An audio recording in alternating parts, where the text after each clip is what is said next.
So in this video, I'm going to be talking about sort of some of the mistakes that we make when we're trying to get back into exercise and we're trying to set goals to, help us move forward. Now, if you don't know me, I am Zoe. I'm a physiotherapist and Pilates instructor and founder of Pilates Health Online.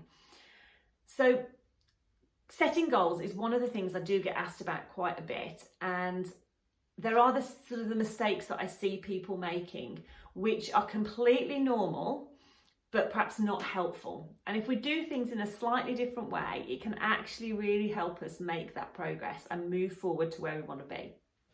So the first thing is, why do we set goals in the first place? We're always told to set goals. And setting goals is really important because if we don't know where we're going, how are we going to know when we get there?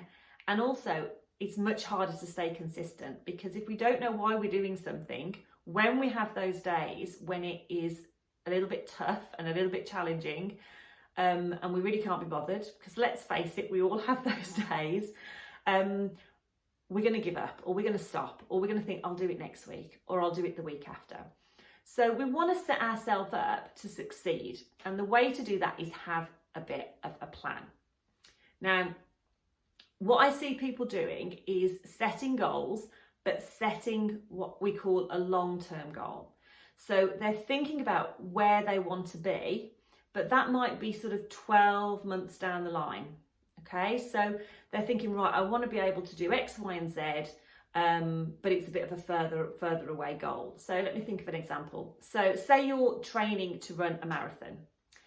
If you set your goal, I want to be able to run a marathon in 12 months' time, but you didn't set yourselves sort of stepping stones along the way, it's going to be much harder to get motivated and to stay motivated, because if you're only running around the block at the moment and you can just see that goal, that big sort of looming goal over you, you're going to think, well, you can get frustrated, overwhelmed, because you think, well, how am I ever going to get there? And it makes it harder. So we wanted to be doing things to set ourselves up for success.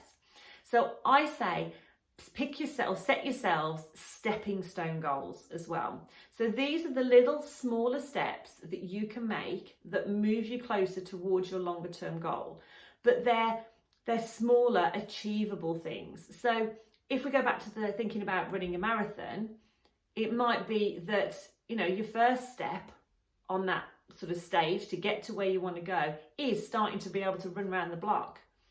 It might be then being able to run a mile. It might be then be able to run 2 miles, and so on and so forth. So it's building up gradually, taking it step by step, but all those smaller stepping stones are taking you towards that longer term goal and where you want to be. So that's my first tip, is set a long-term goal, but set some stepping stone goals along the way, and have a weekly plan of how you're moving towards each step on that scale that you want to be doing. The second tip I've got is write it down. And I know everyone says this, but not many people actually do it. You need to write it down, because you're more likely to remember what you're doing. You're more likely to remember why you're doing it. And also, there's something about writing it down that research suggests you're much more likely to succeed if you write it down. And I personally think it's almost like making that commitment to yourself. There's something about writing it down that means, like, right, I'm going to do this. I've made that commitment, rather than thinking it in your head but thinking I'll start next week.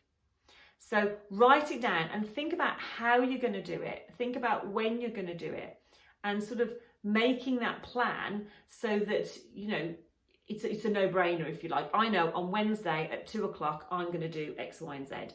And you've written it down, you've made that commitment to yourself, and you're much more likely to actually then go out and do it. And then the last thing is celebrating your successes. Don't wait until you get to your long-term goal to celebrate. You want to celebrate every single step of the way. So when you get to that first stepping stone, celebrate. When you get to just achieving your weekly goal, if you've set out to do something twice a week and you've done it, then celebrate. Don't wait till you get to your final destination, if you like, to celebrate, because we need that motivation and we need that along our journey as well. So those are my 3 tips. So set yourself a long-term goal, but set yourself stepping stone goals along the way and what you're going to do each week. Write it down, make that commitment to yourself. How, when am I going to do it? And celebrate your small successes to keep you moving forwards. So I hope you've enjoyed that video. If you want to hear more from me and you want to get some emails with information like this, as well as free classes and exercises that you can do at home, then you can sign up to my mailing list and I will send that all out to you every couple of weeks. So thank you for watching, and I'll see you again soon.